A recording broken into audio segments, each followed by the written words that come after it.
I'm Tom Baker, this is Chasing Cars, and today is a big day because it's our first chance to drive the first ever Volkswagen 7-seat SUV. Now that sounds quite crazy for two reasons. Firstly, most mainstream brands have had a 7-seat SUV in their range for ages. VW haven't.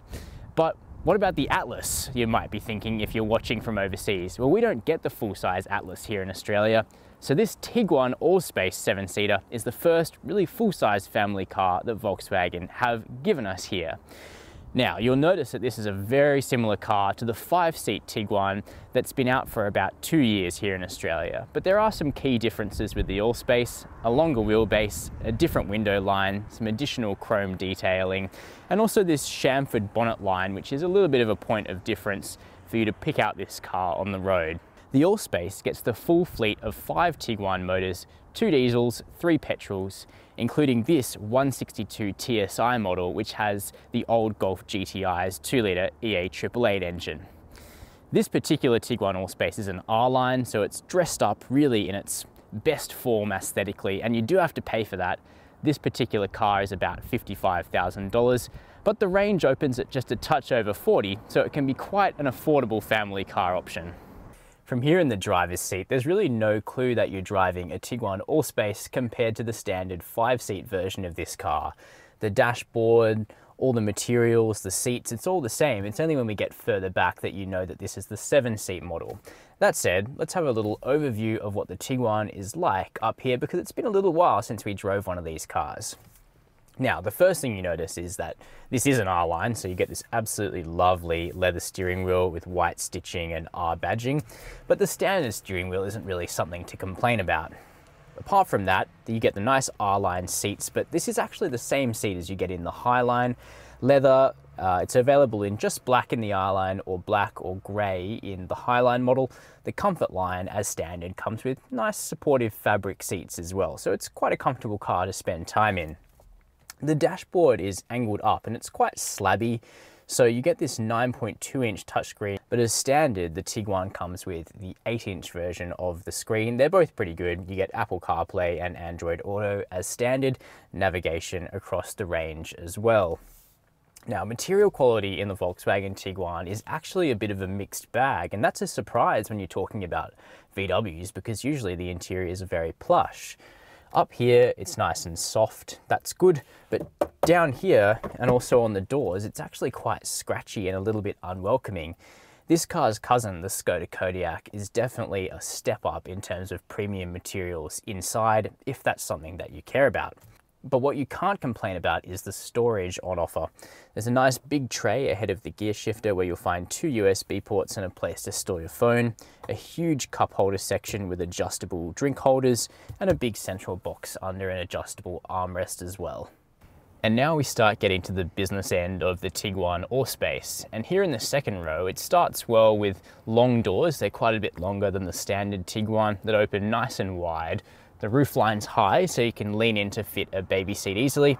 And then the ISOFIX points are fully exposed without any silly little caps that you might lose.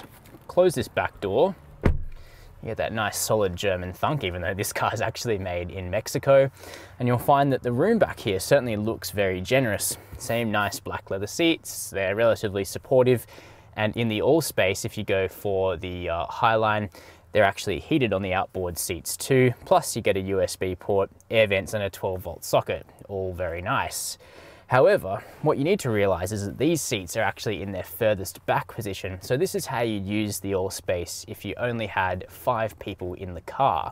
Now in 5-seat configuration, it's really comfy and you can do things like recline these back seats and you get quite a bit of recline out of them. But if you want to fit people in that third row, you'll need to slide them forward.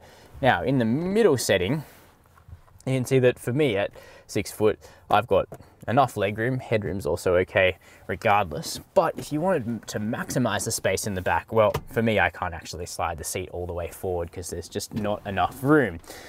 Obviously, if you're buying a car like this and you want to have 7 people in it all the time, you'd want to have relatively small children to put in both of the back rows.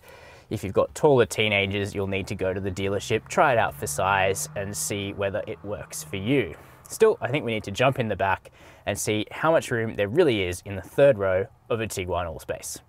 Before we look at how much room there is in the third row, we'll check out how you put the back seats up. But first, let's have a look at the boot space. Now, every Tiguan Allspace gets an easy to open and close boot, like with the kick to open function as standard. Used to be optional on the 5-seat model, standard on the 7-seat model. And the amount of room in the boot has increased because of the extra wheelbase in this car. Now, what you'll see is that although there's this little hump in the floor, which is actually a hiding space for the cargo cover, there's 700 litres of space available, which is really generous for the segment. The process of putting the back seats up is pretty easy. You just pull these tabs. The seats are a little bit heavier than some cars in this segment, but I reckon most people could do that without any trouble. And then even when the third row is in place, there's still 280 litres of space available, which is the same as a Mazda CX-9, which is an enormous vehicle, much bigger than the Volkswagen. Otherwise, there's the usual niceties, shopping bag hooks, a detachable torch, and easy tabs to fold the second row flat. After that, it's an easy walk around the side of the car, one pull tab, bit of a shove to move the seat out of the way, and then you can clamber in. It's not too bad. There's actually a little step to grip yourself on, and then we can have a look at how much room there is.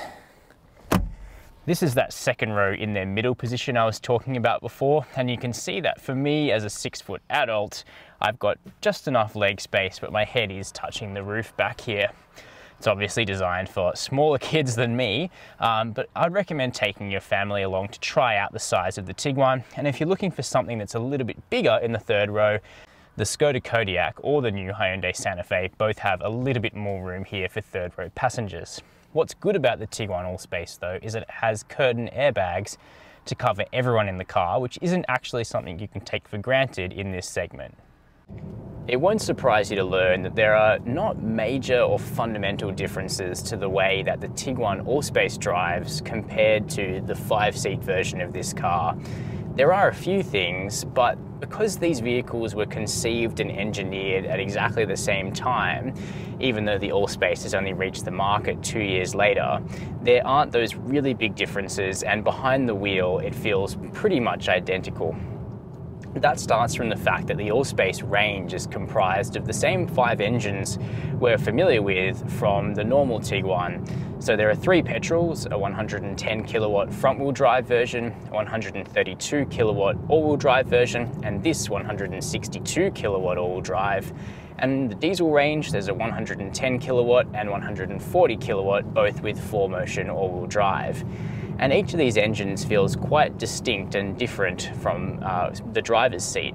But there are a couple of recommendations. The 132 TSI, which is likely to be one of the most popular engines in the range and a bit of a sweet spot, is totally sufficient. It's the same engine that you get in the Skoda Kodiaq, and just like in that 7-seater, it's enough to carry you and a few people aboard, but it doesn't really go anywhere fast.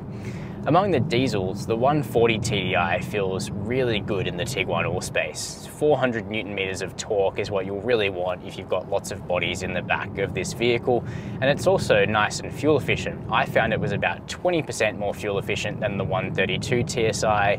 In the diesel, I got about 8.5 litres per 100 Ks over a spirited driving loop. But the Tiguan that most people are going to want to drive is this one, the 162 TSI, which carries the Mark 7 Golf GTI's 162 kilowatt, 350 Newton meter, 2-litre turbo petrol. Sure, it isn't as economical on fuel, but it's a hoot, and it's also pretty fast for a big 7-seater. It'll sprint to 100 in 6.8 seconds or 0.3 seconds slower than the 5-seat version of this car. And when paired to the R-Line package, the 162 TSI is pretty dynamic. But that said, all Tiguans are quite fun to drive. And for a 7-seater, it's an entertaining car. You can really engage with it if you like to drive. You can feel the body moving around a little bit on the road surface, the steering's nice, and the ride quality has become markedly better than the 5-seat because of the extra length in the wheelbase, which just evens out how this car traverses bumps. The Highline model now upgrades to standard adaptive dampers as well, which really do a lot to help keep the body motion in check.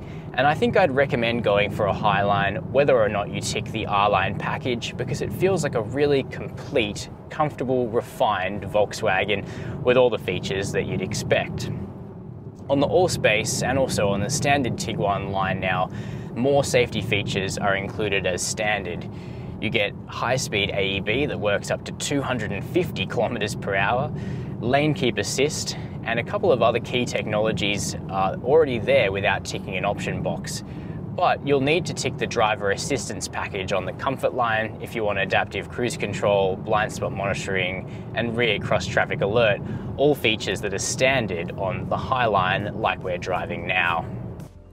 So that's my opinion of the new Volkswagen Tiguan Allspace. Though you should carefully consider this car against its slightly more plush cousin, the Skoda Kodiaq, the Allspace is a seriously good effort. Nitpicking aside, this is one of the best 7-seaters in class right out of the blocks. Classy, refined and functional, and available in a suite of punchy engines and with plenty of creature comforts. Plus, the value proposition is very strong. We recommend the 140 TDI and 162 TSI models if you're planning to carry a full complement regularly, but otherwise, the Tiguan Allspace is a smart and easy to recommend family vehicle.